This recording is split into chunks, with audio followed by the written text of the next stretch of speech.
할렐루야. 저는 여러분과 함께 느헤미야 4장을 통하여서 위기 속에서라는 제목으로 하나님 말씀 증거하도록 하겠습니다. 우리가 하나님의 일을 시작할 때 흔히 이런 기대를 합니다. 하나님이 함께 하시니까 이제는 길이 열리겠지, 잘 풀리겠지. 그런데 실제 우리의 삶은 그렇지 않습니다.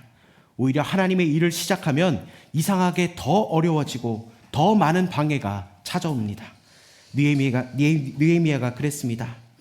예루살렘 성벽이 무너졌다는 소식을 듣고 그는 마음이 무너졌습니다. 그래서 그는 울었습니다. 금식했고 그리고 기도했습니다. 그 기도가 쌓여서 하나님의 때가 되었을 때 하나님은 놀랍게도 페르시아 왕 아닥사스다의 마음을 움직이십니다. 그리고 마침내 느헤미야는 예루살렘으로 돌아옵니다. 단 3일 만에 현장을 파악하고 백성들의 마음을 하나로 묶어냅니다. 그리고 불가능해 보였던 성벽 재건이 시작됩니다. 모든 것이 완벽하게 흘러가는 것처럼 보였습니다. 그런데 바로 그때 위기가 찾아옵니다. 사랑하는 여러분, 하나님의 일이 잘 될수록 사탄의 방해가 더 집요해집니다. 오늘 본문은 일이 안 될 때의 위기가 아니라 일이 잘 될 때 찾아오는 위기를 보여주고 있습니다. 그렇다면 이 위기 속에서 느헤미야는 어떻게 반응했을까요?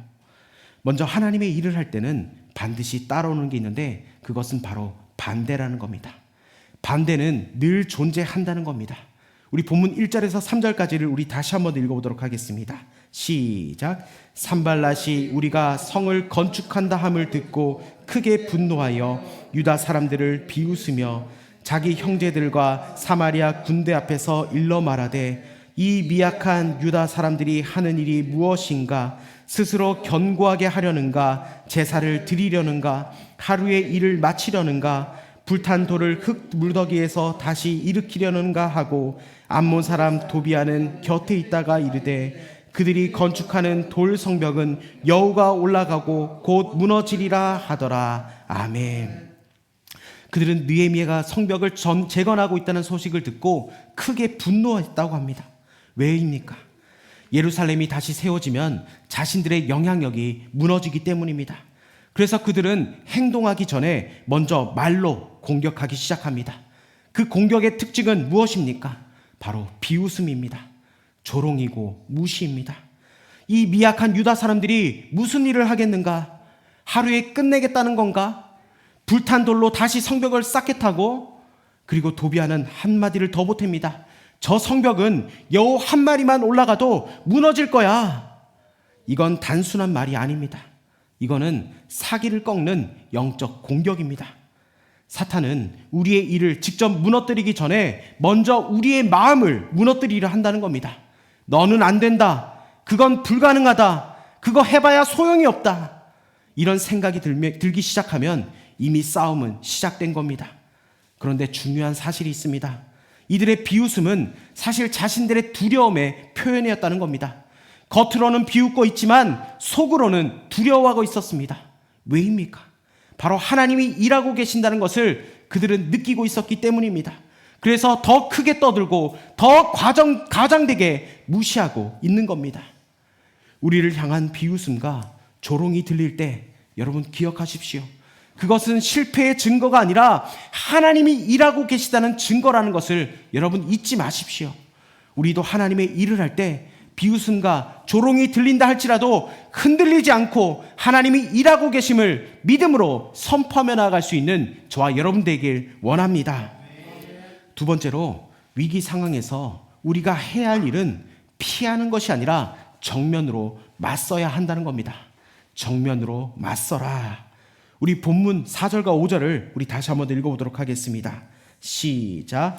우리 하나님이여 들으시옵소서. 우리가 업신여김을 당하나이다. 원하건대 그들이 욕하는 것을 자기들의 머리에 돌리사 노략거리가 되어 이방에 사로잡히게 하시고 주 앞에서 그들의 악을 덮어두지 마시며 그들의 죄를 도말하지 마옵소서.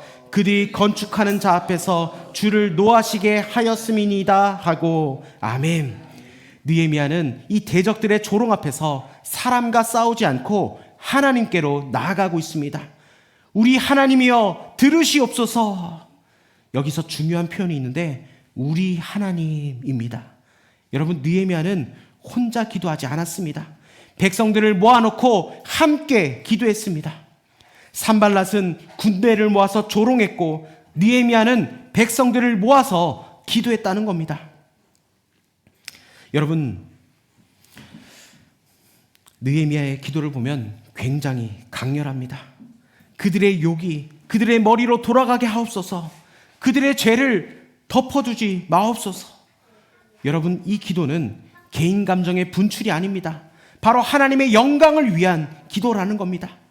느헤미야는 내가 모욕당했다가 아니라 하나님의 이름이 조롱당했다는 것에 대한 반응이라는 겁니다. 그래서 그는 칼을 들지 않고 대적을 하나님의 손에 맡기고 있습니다. 사랑하는 여러분, 이것이 가장 강력한 대응입니다. 원수를 직접 상대하려 하지 말고 하나님께 맡기십시오. 기도하지 않으면 사람의 말이 우리를 무너뜨립니다. 그러나 기도하면 그 모든 공격은 실탄 없는 총이 된다는 겁니다. 그런데 느헤미야는 기도만 하지 않았습니다. 기도하고 나서 더 열심히 일했다는 겁니다. 우리 6절 말씀 우리 읽어보도록 하겠습니다. 시작. 이에 우리가 성을 건축하여 전부가 연결되고 높이가 절반에 이르렀으니 이는 백성이 마음들여 일을 하였음이니이다. 아멘. 여러분, 성벽이 어느 정도 올라갔습니까? 절반까지 올라갔습니다. 위기가 왔는데 멈춘 것이 아니라 오히려 더 속도가 붙었습니다. 사랑하는 여러분, 기도하는 사람은 반드시 움직이는 사람입니다. 기도만 하고 멈춰 있는 것은 성경적인 모습이 아니라는 겁니다. 그래서 스펄전 목사님은 이렇게 말했습니다. 모든 것이 하나님께 달려 있는 것처럼 기도하라. 하지만 준비할 때는 모든 것이 내 자신에게 달려 있는 것처럼 일하라. 여러분, 기도와 행동은 함께 가야 합니다.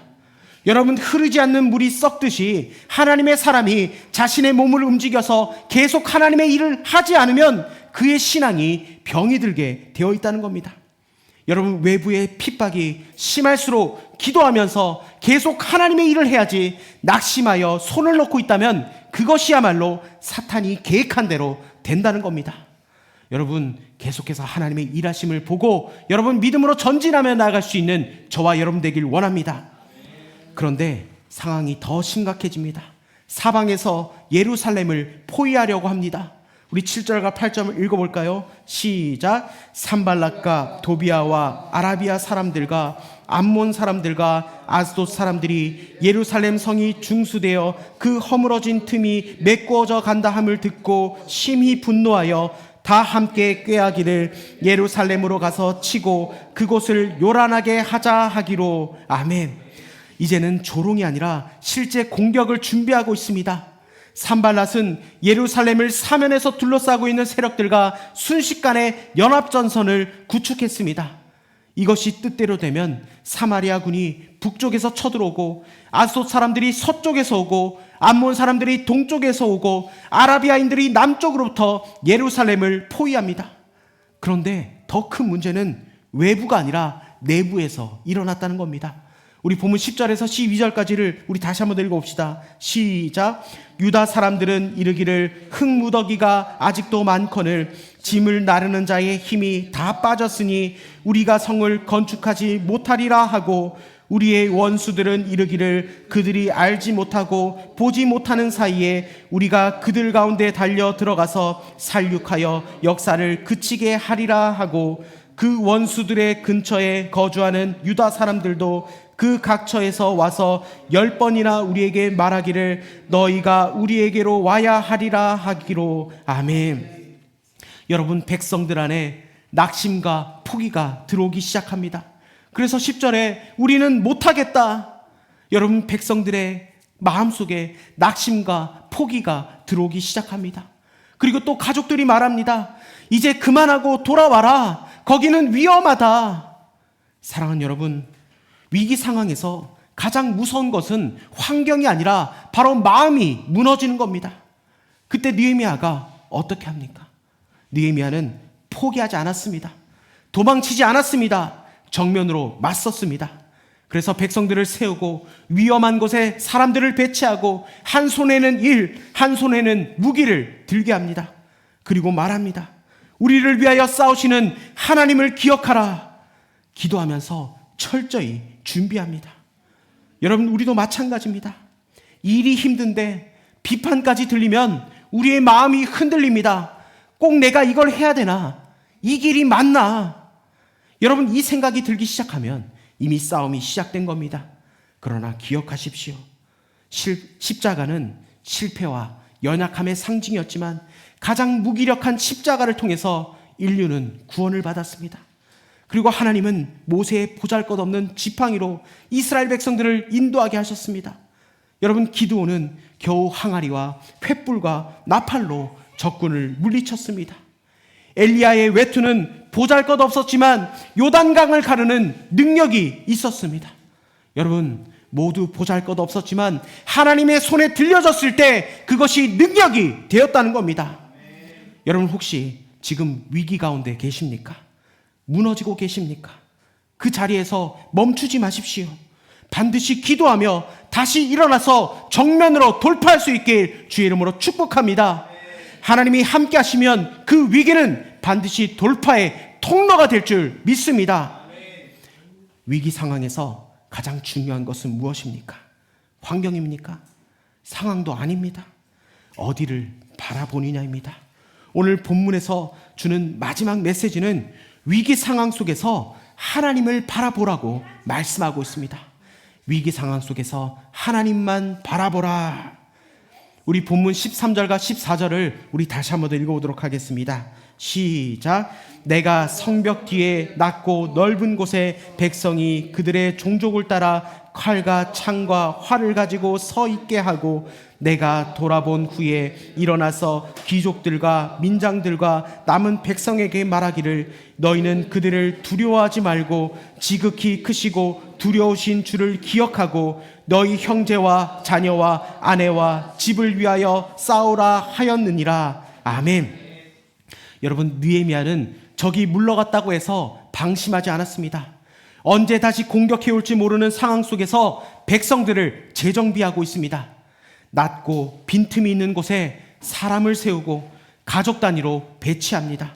그리고 한 손에는 이를, 한 손에는 무기를 들게 하고 있습니다. 철저히 준비하게 합니다.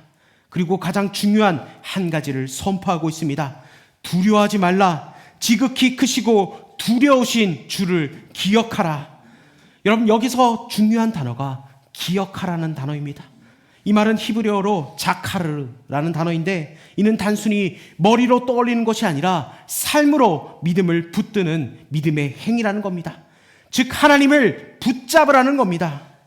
사랑하는 여러분, 왜 우리가 무너집니까? 상황이 커서가 아닙니다. 하나님이 작아 보이기 때문입니다. 문제는 항상 크게 보입니다. 위기는 항상 현실적입니다. 그러나 하나님을 바라보면 그 문제보다 하나님이 더 크게 보이기 시작한다는 겁니다. 여러분, 느헤미야는 문제를 길게 분석하지 않았습니다. 사람들을 책망하지 않았습니다. 단 한 가지를 합니다. 하나님을 기억하게 합니다. 하나님을 붙잡으라고 그렇게 권면하고 있습니다. 그리고 이어서 이렇게 말합니다. 너희 형제와 자녀와 아내와 집을 위하여 싸우라. 이것은 단순한 전쟁이 아닙니다. 지켜야 할 것이 분명한 싸움이라는 겁니다. 가정을 지키는 싸움, 믿음을 지키는 싸움, 공동체를 지키는 싸움입니다. 그래서 백성들은 다시 일어납니다. 두려움에 눌렸던 사람들이 사명을 붙들고 일어섭니다. 왜입니까? 바로 그들의 시선이 바뀌었기 때문입니다. 여러분, 우리가 위기 상황 속에서 붙들어야 될 것은 환경이 아니라 바로 하나님이라는 겁니다. 여러분, 사람의 말이 아니라 하나님의 약속이라는 겁니다. 여러분, 혹시 지금 두려우십니까? 내가 처해 있는 상황이 너무 벅차십니까? 그렇다면 오늘 느헤미야의 이 선포를 마음에 새기시길 바랍니다. 두려워하지 마라. 크고 두려우신 주를 기억하라. 그리고 다시 일어서십시오. 기도하십시오. 그리고 다시 싸우십시오. 포기하지 마십시오. 위기는 끝이 아니라 하나님을 더 깊이 경험하는 시작입니다. 하나님을 바라보는 사람은 결코 무너지지 않습니다. 말씀을 마무리합니다. 느헤미야는 위기 속에서 무너지지 않았습니다. 왜입니까? 반대를 몰랐기 때문이 아닙니다. 문제가 없었기 때문도 아닙니다. 바로 하나님을 알았기 때문입니다. 반대가 있었지만 멈추지 않았고, 조롱이 있었지만 흔들리지 않았고, 위협이 있었지만 물러서지 않았습니다. 왜냐하면 그는 상황이 아니라 하나님을 바라봤기 때문입니다. 우리 인생에도 지금 성벽을 쌓는 것 같은 시간이 있습니다. 그때 힘은 빠지고, 사람의 말은 우리의 마음을 무너뜨리고, 환경은 점점 더 어려워집니다. 그때 사탄은 속삭입니다. 너 그거 그만해라. 이제 포기할 때 됐다. 너는 해도 안 된다. 그러나 하나님은 말씀하십니다. 두려워하지 말라. 나를 기억하라. 끝까지 싸우라. 위기는 멈추라는 신호가 아니라 하나님을 더 붙들라는 신호입니다. 여러분, 무너질 것 같습니까? 그 자리에서 주저앉지 마십시오. 기도하십시오. 다시 일어서십시오. 느헤미야처럼 한 손에는 사명, 한 손에는 믿음을 붙들고 끝까지 나아갈 수 있는 저와 여러분 되길 주의 이름으로 축복합니다. 우리 시간 그 마음을 가지고 이 찬양으로 주님 앞에 나아가길 원합니다. 수많은 위기 앞에서 여러분, 우리는 사람의 말에 정말 무너지고 정말 두렵고 연약한 모습의 우리였습니다. 이 찬양을 통하여서 하나님, 우리와 함께하여 주시고, 하나님, 우리가 두려워하지 않겠습니다. 하나님, 믿음으로 주님을 더욱더 취하며 나가길 원합니다. 그 고백으로 이 찬양으로 주님 앞에 나가길 원합니다.